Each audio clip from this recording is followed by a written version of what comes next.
నమస్తే శివ గారు. నమస్తే అమ్మా.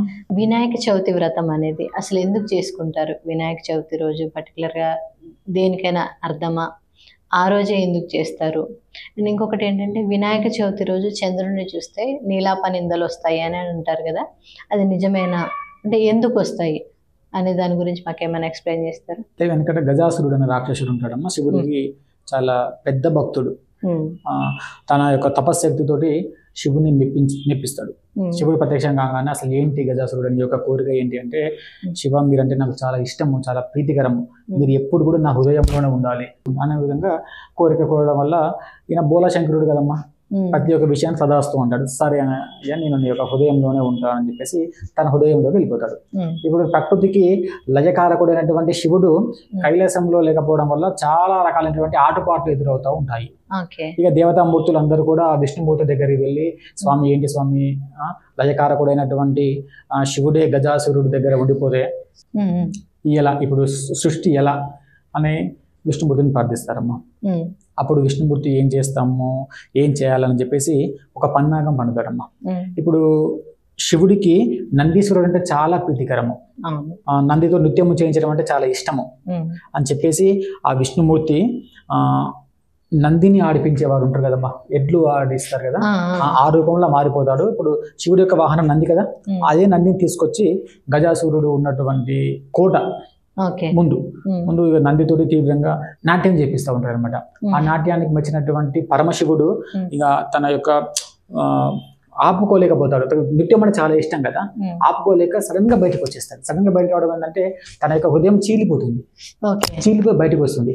అప్పుడు గజాసురుడు ఏమంటాడు, స్వామి మీరు ఎప్పుడు నా హృదయంలో ఉండాలని కోరుకున్నాను కదా, మీరు ఇట్లా అకస్మాత్తుగా రావడం వల్ల నేను చనిపోయేటటువంటి స్థితికి చేరుకున్నాను అంటే అప్పుడు శివుడు ఒక వరం ఇస్తాడు.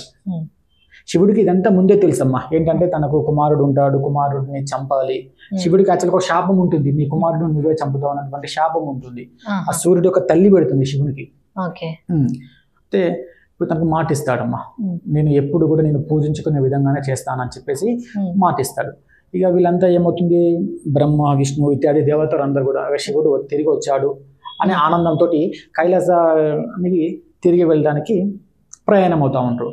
అప్పుడు ఏం చేస్తుంది అంటే పార్వతీమాత మట్టితోటి అమ్మ, నలుగుపిండి అని చెప్పి నలుగుపిండి కాదు, మట్టితోటి ఒక మరుగుజ్జు రూపాన్ని తయారు చేసి కల్పవృక్షం ద్వారా తనకు ఆయువుని పోస్తుంది.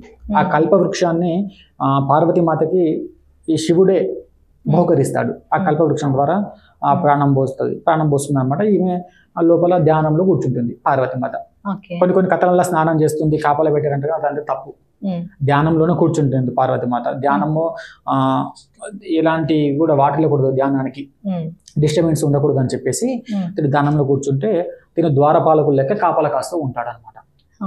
అప్పుడు వచ్చినటువంటి శివుడిని లోపలికి వెళ్ళనీయడు, నేను గణపతి వెళ్ళనివ్వడు. నేను ఇట్లా పార్వతి వాళ్ళ భర్త, నువ్వు భర్త అయినా పర్వాలేదు, నాకు తండ్రి అయినా పర్వాలేదు, మా అమ్మ మాట నేను వింటా, మా అమ్మ మాట నాకు శాసనం, లోపలికి వెళ్ళొద్దు అని అనడం వల్ల శివుని యొక్క గణాలు కొంచెం దెబ్బతింటాయి. అంటే శివుడి యొక్క గణాలు ఉంటాయి కదమ్మా, అవి తట్టుకోలేకపోతాయి.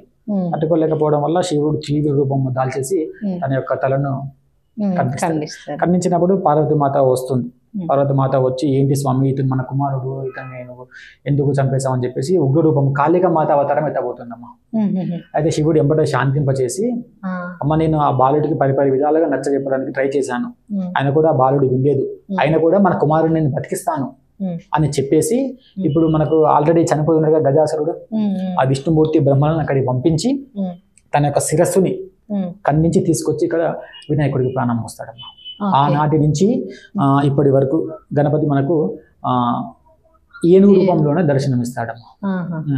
అయితే ఇలా ఉన్నాక కొద్ది రోజుల తర్వాత కొద్ది కాలం తర్వాతకి దేవతలంతా కూడా శివుడి దగ్గరికి వస్తారు. వచ్చి దేవుడా స్వామి ఏ పని చేసినా కూడా, ఏ కార్యం చేసినా కూడా విఘాతాలు కలగకుండా ఉండటానికి ఒక భగవంతుడిని ప్రసాదించాలి. మీ ఇద్దరు కుమారులు కదా, ఇద్దరు కుమారులలో ఒకరిని ప్రసాదించాలి అని అన్నప్పుడు శివపార్వతులు ఒక నిర్ణయానికి వస్తారు. ఇప్పుడు ఎవరు, సుబ్రహ్మణ్య స్వామి విఘ్నేశ్వరుడు ఇద్దరికి పోటీ పెడతారు. ఎవరైతే ముల్లోకాలన్నీ అతివేగంగా ఫాస్ట్ గా తిరిగేసి వస్తారో వాళ్ళకి గణాధిపత్యం ఇవ్వడం జరుగుతుంది అని చెప్పగానే ఈ కుమారస్వామి సుబ్రహ్మణ్య స్వామి ఏం చేస్తాడమ్మా, ఆ నెమలి మీద కూర్చొని చాలా ఫాస్ట్ గా వెళ్ళిపోతాడు. ఇప్పుడు ఇలాంటి విఘ్నేశ్వరుడు ఏంటంటే చాలా మరుగుజ్జు స్వరూపి, ఇంకోటి చాలా పొట్టిగా ఉంటాడు, లావుగా ఉంటాడు, పరిగెత్తడానికి వీలుగా ఉండదు. ఇక దీన్ని చాలా బాధపడతా ఉంటాడు. అరే ఏంటి నా తమ్ముడేమో ఫాస్ట్ గా వెళ్ళిపోయాడు, నేను ఇంకా ఇక్కడే ఉన్నా అని చెప్పేసి ఒక ఆలోచనకు వస్తాడు. మనల్ని కన్నటువంటి మన యొక్క తల్లిదండ్రులే మనకి ముక్కోటి లోకాలతో సమానం అని చెప్పేసి శివపార్వతుల నామం చేసుకుంటా వారి చుట్టూ తిరుగుతూ ఉంటాడమ్మా. అయితే ఇప్పుడు ముందు వెళ్ళినటువంటి కుమారస్వామి ఏ లోకానికి వెళ్ళినా కూడా తనకంటే ముందే ఈ విఘ్నేశ్వరుడు కనిపిస్తాడు. ఎందుకంటే మనకు తల్లిదండ్రుల నుంచి దైవం లేదు కదమ్మా, తనకే విఘ్నేశ్వరుడు పూజ చేస్తున్నాడు కాబట్టి ఏ లోకానికి వెళ్ళినా కూడా విఘ్నేశ్వరుడు ముందు కనిపిస్తాడు. అప్పుడు కుమారస్వామి అనుకుంటాడు, అరే నేను ఇంకా వెనకబడి ఉన్నా, ముందు నా అన్నయ్య ఉన్నాడని చెప్పేసి తన ఓటమిని ఒప్పుకుంటాడమ్మా. ఆ ఓటమిని ఒప్పుకుంటాడు.